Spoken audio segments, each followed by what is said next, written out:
नेपाल में जो प्रोटेस्ट चल रहा है, प्राइम मिनिस्टर को रिजाइन करना पड़ा, होम मिनिस्टर को रिजाइन करना पड़ा, 16 से ज्यादा बच्चे जो बहुत सारे स्कूल यूनिफॉर्म में थे उनको भी मार दिया गया जबकि वो पीसफुल प्रोटेस्ट कर रहे थे।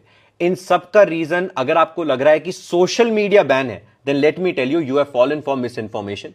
The real reason is corruption and nepotism.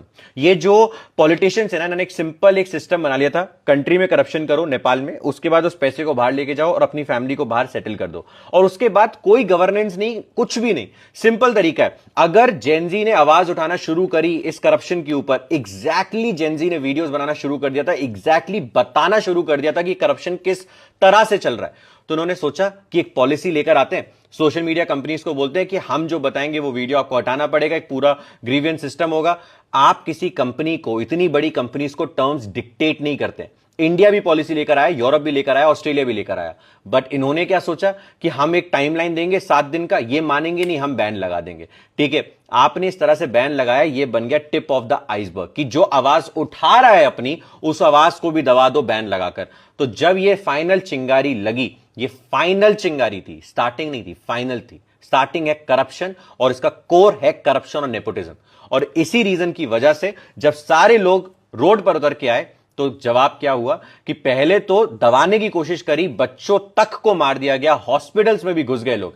But इसके अलावा अब फाइनल सिचुएशन ये है कि प्राइम मिनिस्टर रिजाइन कर चुके हैं, और ये जो प्राइम मिनिस्टर है ना, केपी शर्मा ओली, ये थोड़ा चाइना अलाइंड थे, मतलब इंक्लाइंड थे। आप ऐसे समझ लीजिए कि जो BRI belt and road initiative है चाइना का, उसका भी पार्ट बनना है। पहले बीजिंग जाएंगे मिलने के लिए, जो हमेशा एक प्राइम मिनिस्टर इंडिया आते थे, इंडिया से वो रिलेशनशिप, इनको बड़ा रिलेशनशिप नहीं बना रहा था, उसको बस बैलेंस बना रहे थे कि उनसे बस टूटनी नहीं चाहिए। मेजरली ये चाइना इंक्लाइंड बनते चले जा रहे थे, और इसी वजह से इनका ये पूरा करप्शन साइकिल बढ़ता ही चला जा रहा था। बट अब ऐसा नहीं है, सिचुएशन नॉर्मलाइज होने वाली है। बहुत कुछ देखना पड़ेगा कि नेपाल में क्या होगा, क्योंकि हमेशा कोई प्रोटेस्ट को एक लीडर लीड कर रहा होता है, और नेपाल के अंदर इस टाइम लीडरशिप दिखाई नहीं दे रही है। बिकॉज चाहे फॉर्मर पीएम हो, चाहे करंट पीएम हो, everyone is under question.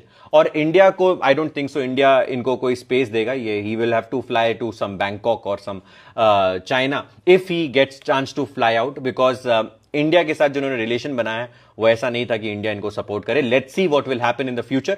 But current situation ये है कि नेपाल के जो लोग हैं, they will have to form some government or something, or some leader will come forward. Either it will go back to the king.